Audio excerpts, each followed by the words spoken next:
My 11 Circle presents Cricbuzz Live, and the Asian teams have arrived. It's not Sri Lanka, Pakistan, Afghanistan or India who haven't played yet, but Bangladesh who have announced themselves at this World Cup. And I can tell you the only people at this stage who are despondent are the South Africans and anyone who made a prediction like we did, and we were way off the mark. We've generally been too far high off the mark. Now we were far too low off the mark, particularly myself. Harsha, Bhogle and Robin Uthappa in the studio. Harsha, I should be actually listening to your prediction and making it mine, because yesterday you said I should do 137, or you read my lips. Today you said if I want my Bangladesh visa, I should get to 360. They came mighty close. 330 is just impressive. Proves that it's so much easier to tell others what to do than do it yourself, right? I said 258 and I said you must do that. But this has been a wonderful, really good. It's a long time since I've seen a South African attack as toothless as this.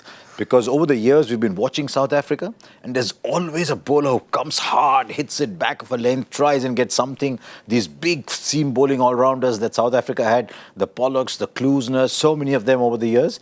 And in the middle overs, when Shakib and Mushfiqur Rahim were batting, they put on, 142 in about 24 overs. That's just under 6 an over. The highest partnership for the third wicket in the World Cup against South Africa.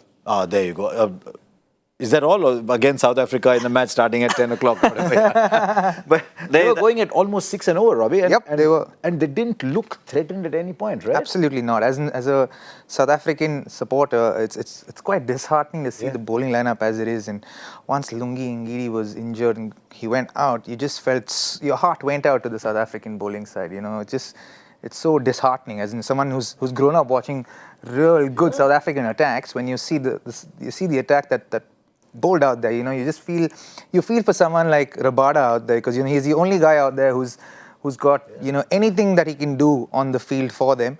But Fakulweyo, I think, chipped in with a couple of wickets. Chris Morris is very expensive today.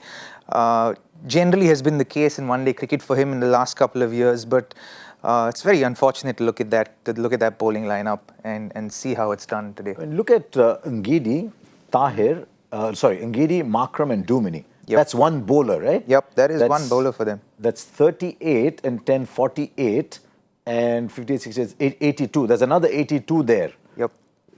For the fifth bowler. And of course, Imran Tahir, landmark game for him. Also, the oldest player to play in his 100 ODIs, and certainly a landmark for him. Picked up a couple of wickets, a couple of trademark celebrations. But one more point to touch upon. Yes, toothless bowling, but Robin, we touched upon it briefly in Cricbuzz Combox, the body language. One was Faf du Plessis, the captain, seen holding his head, going for a review that made him look desperate. And what about the fielding? They've got a couple of fielders they can hide, like Imran Tahir. But what about the overall unit? Well, I think the overall buzz within the side was a little down. But you can sense that, I think, when you see South Africa as a unit now, because like you said, they just had 13 players. Now with Ngidi gone, it's just 12 left, you know, in the World Cup side, and that's quite unfortunate. So obviously the mood in the dressing room will be a little down, because it's the World Cup and you're here to, you know, the biggest stage in cricket, in one-day cricket, and if you don't have three of you guys being fit in the 15, it just becomes so much challenging, you know, when you're going further down into the tournament and they're just playing their second game. This hamstring's not great, is it? Because hamstrings don't heal like that. We don't know whether it's grade 1, grade 2, what kind of strain it is. Yeah. But and if it's a grade 2, it's 3 weeks. If it's a grade 1, it's 10 days at a minimum. For a fast bowler, you'd have to say 2 weeks. And you're going to hope that you know, Steyn is going to be ready for the next game against India. You know, and if he is ready, which, you know, again, even a shoulder injury, he has to work up to bowling 10 overs, and hopefully he's doing that right now, and he's able to bowl, you know, if he's able to bowl 12 overs in the nets, then he can bowl about 8 to 10 overs in a game, because there's always a little give and take in that, you know, between match and practice. So you make a valid point about the general buzz and the feeling. The South African side that I've been seeing for the last 27 years is the one thing you knew. Whether they were batting well or bowling well, you could have off days, but they were always plus in the field, always. And we're not even talking just Jonty Rhodes, Herschel Gibbs standard. We're talking just about any fielder was always plus in the field. You never got free runs with South Africa. And you're right, there were runs going, Chris Morris letting one boundary go through. This was not South Africa. There is an issue there. I don't know what it is. We're too far away. But there is an issue there. The only way they can resolve that is if the batsmen now come out and fire and really go and get the 330 plus, just lift the side completely. If they don't get this 330, then I'm afraid South Africa are hurtling downhill. Yeah, they'd be in a slump, I think, if they don't get this 330. But one thing that you can never discount with South Africans is they're big triers. You know, they really make an effort. They really go out there and push themselves. So you know for a fact that they will try. They will go out there and give their best, and they will try and, you know, bring the camaraderie in and really try and, you know, really kind of get the team to get going as a batting unit. Always. But isn't camaraderie something you more associate with the fielding unit? I mean, even if they're leaking runs the odd time, you'd still expect them to, you know, gel together and not hang their heads. As you said yourself, Faf is not someone who necessarily shows emotion, and here he was showing emotion at all the wrong times. He was, and obviously I think it's as a leader, when you have three important players in your side being injured, it's going to get to you, you know, and then you want everything to go your way, and if one small thing doesn't go your way, it tends to get the better of you in a situation like that, especially because you're playing a World Cup game. So, you know, it's hard for the South Africans. You know, your heart goes out to them. You feel bad for them, but, you know, you're really hoping, you know, because as Indians, I think whenever we've played against South Africa, you watch South Africa playing, you always know that they're a competitive side. You know, as I think as someone who's watched South Africa play from being a kid, I've always felt, why haven't they won a World Cup? You know, because they've got that. It wasn't that far away, Robin. Yeah. You were a kid.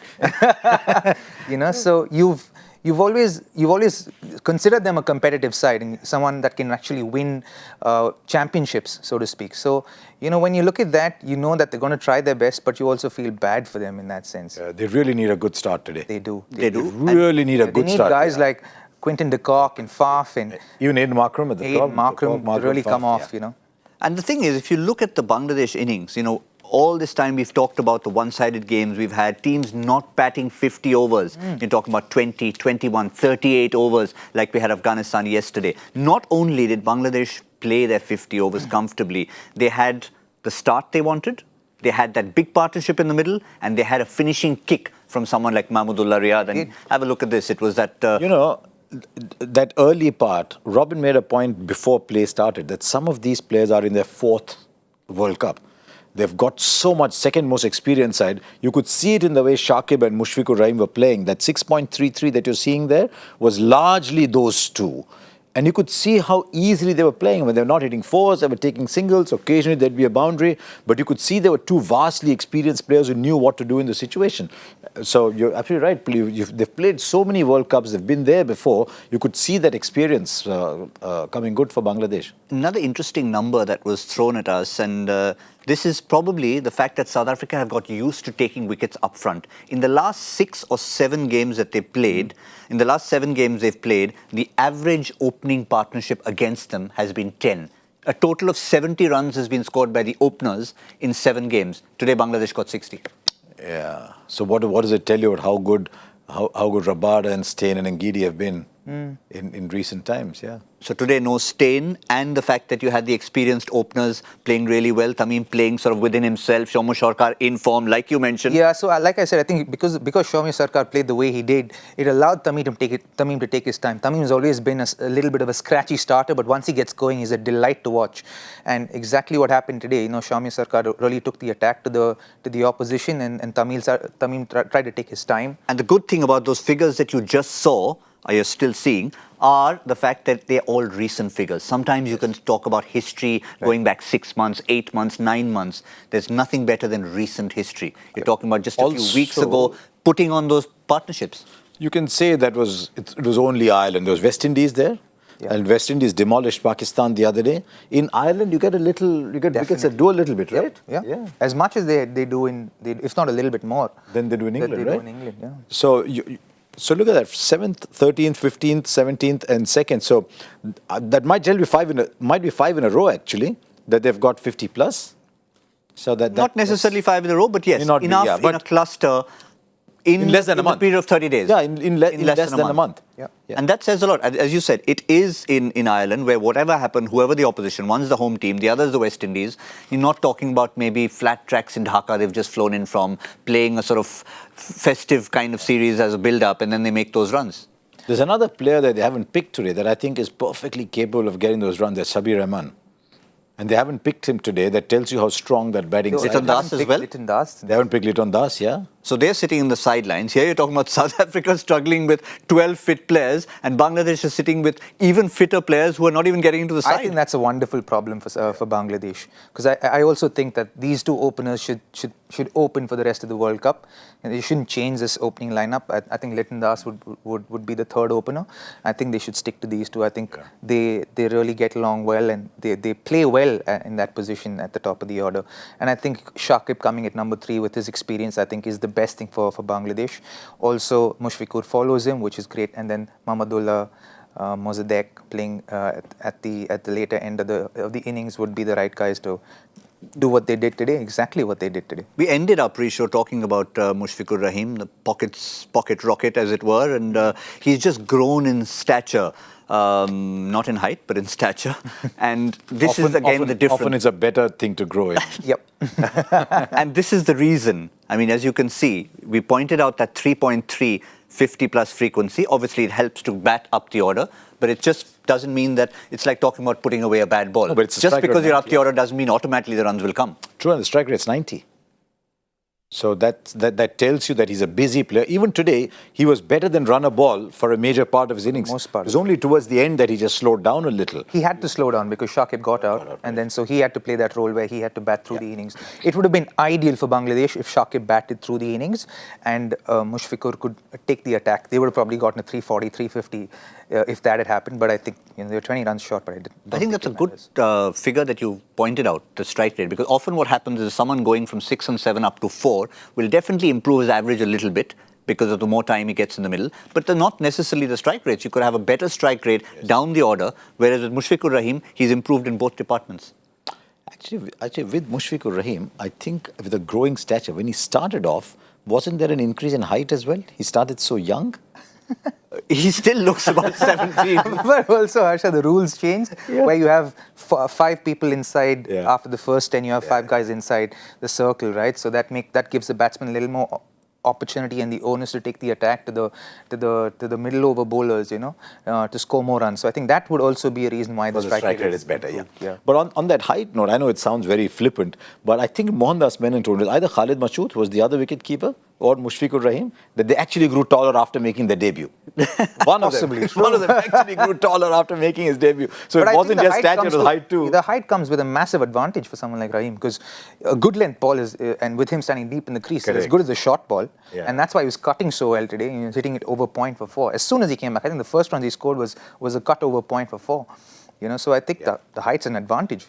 Of course, the circle that Robin Uthappa mentioned is the 30-yard circle on a cricket field, not My 11 circle, because for the moment, our My 11 circle expert couch, as we told you at the top of the show, is non-existent on this show because we've been so far away. We had 205, 258 was the limit, and we were about 80 runs off the outer side of that limit. That just tells you how far wrong we were. Let's just say we are slow starters like the rest of the competitors in the world. But we will get another chance to predict the end result of the game. For now, I think it's time to see some people who are a little bit closer to the game and see if they've get a better sense of what the feeling is in the Bangladesh camp.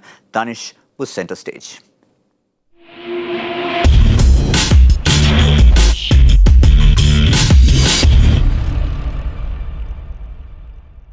Hi there, my name is Danish. Welcome to Centre Stage on Cricbuzz. It's the finals of the Champions League. Tottenham Spurs play against Liverpool, and guess who's getting ready for that game?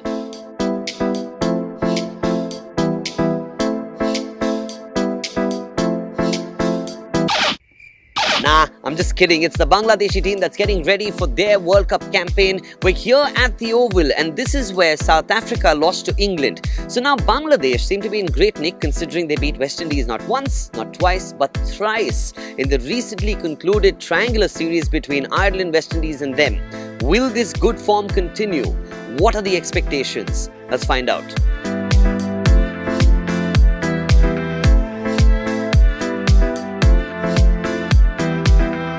You've been following this team now for 10 years, but besides the team that's grown, I think the other thing that's grown is the fan base. What are the expectations back at home? Well, the expectations is huge.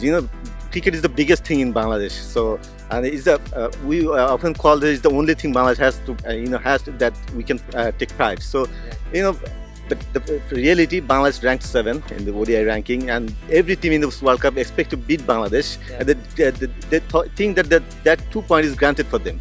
But back home, people think that the target is at least to play the semi-final. The dream is to win the World Cup. Lots of the players, especially senior players, it's the last World Cup for Master in Motoja, and they wanted to win for Mashrafi. In fact, Mushfiqur Rahim back home said that we want to win this World Cup for Mashrafi. I have to ask you about the journalists in Bangladesh. You all seem to be like the unofficial fan army. How did you all get so obsessed with the team? In Bangladesh, you will say one thing, that the journalists are so close to the team, and the players are so friendly with the journalists, and they have a bonding and they have the relation outside the field. So it's quite often gets personal. In our mind, we are all supporters. When I was in New Zealand back in 2016-17, there were almost 30 journalists from Bangladesh in the press box. We are playing in New Zealand, 30 people from Bangladesh, 3 or 4 from New Zealand. So that's the scenario in Bangladesh, How many journalists are here from Bangladesh to cover the World Cup? Here 100 journalists, to be exact, almost 100 journalists got accreditation from ICC. Almost 30 or 40 people are already here, and after the Eid, some people will join. So it will be around 50, I believe. From the stands, let's step onto the field right now and speak to someone who's working very closely with this Bangladeshi team. All right, what's your one pinpoint strong point of this Bangladeshi side? I think there's togetherness. Togetherness is the biggest strength of the team, and they all play for each other's success, which is again another strength for the team. And of course, they stay united. Even in terms of these Eid prayers, they are together. The coaches are also together with them. That shows that bond which has created in last 2.5 years with this team. That's going really smooth on the upscale, I would say. Also, the other sort of mantra or the flavor that they say is you have to have a wrist spinner in the side. Now, you're the spin bowling coach. There are no wrist spinners in the team. Do you agree with this logic? If you have a wrist spinner, it's good. It doesn't mean that you cannot go without with the wrist spinner. We have 2 best finger spinners in our country, Shakib and Miraj. They've been consistently doing well against the best of the teams. So we'll go with that. All right. And who's the one player to watch out for from the side? That one person we should all be rooting for. I think you all know that Shakib is one of the top all-rounder in the ODI format. Definitely he will lead the pack with us, and of course Tamim is another one. But we have 5 legends in our team. Be it Shakib, Tamim, Mushfiq Rahim, Riyad Mahmudullah, and the captain Mashrafi. These 5 guys are the real legends of Bangladesh cricket, and they drive the whole team into it.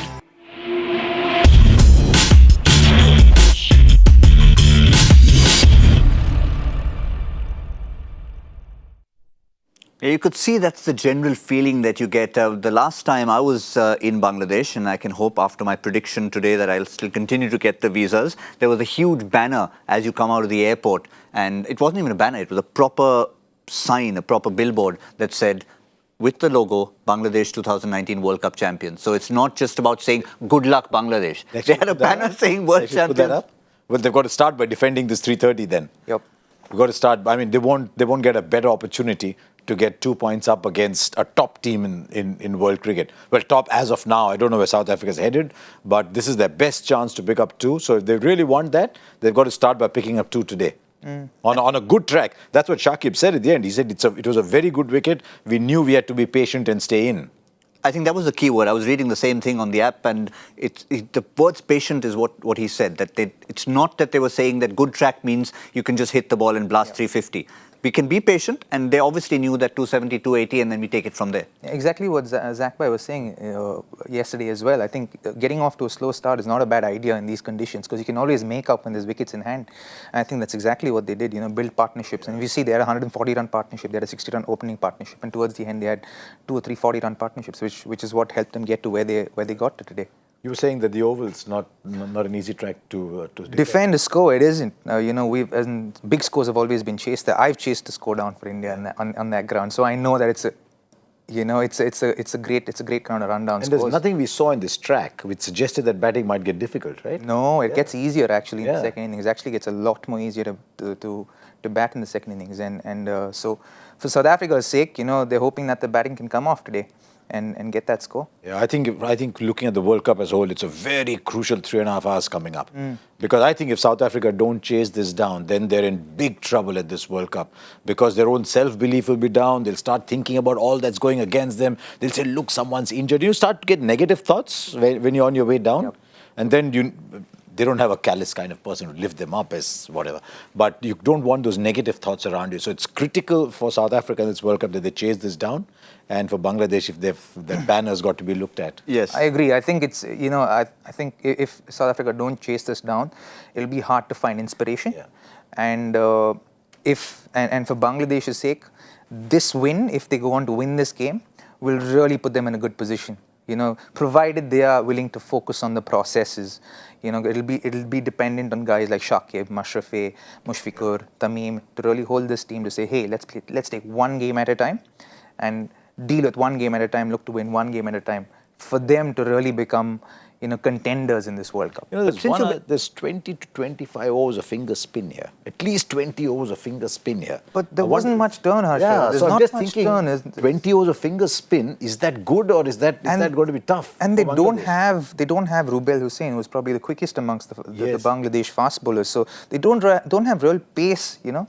Also, as far as the bowling If is you add concerned. all their seam bowling options, I don't know if Saifuddin is a regular 10 overs bowler, but if you add all their seam bowling options at 30, so my gut feel here is, looking at this, is Mehdi, Musaddiq, Shakib. There's about 23, 24 overs of spin bowling here, all finger spin. I don't know if, as Robin says, the track gets easier to bat, then finger spin is much easier to play than wrist spin, isn't it? Again, that's why the South Africans will have to play, you know, be patient in their game as well to make sure that they hold ends up and build partnerships exactly like how Bangladesh did. They'll have to build partnerships, like a 100-run partnership, 250 runs partnerships. That's what will get them to that total. Yeah, your mate Sunil Joshi would have pushed his extra spinning wards in there. Yes. Said, I want my boys to bowl, and Courtney He there turned would the be ball. like so quietly sitting there. Said, what about mine? He's not getting his way. But just take us back for a moment as we conclude here to that day in 2007, because there was also the Dimitri Mascarenhas finish yes. to the innings, It 5 was. sixes to end. So obviously you're telling yourself momentum is with the opposition, It and was. then you had to have that belief to chase it down. Well, the conviction was always there at that point in time, but, you know, we had a fantastic start by Paji and Dada. You know, they gave us a brilliant start. Gothi batted really well, got a 50.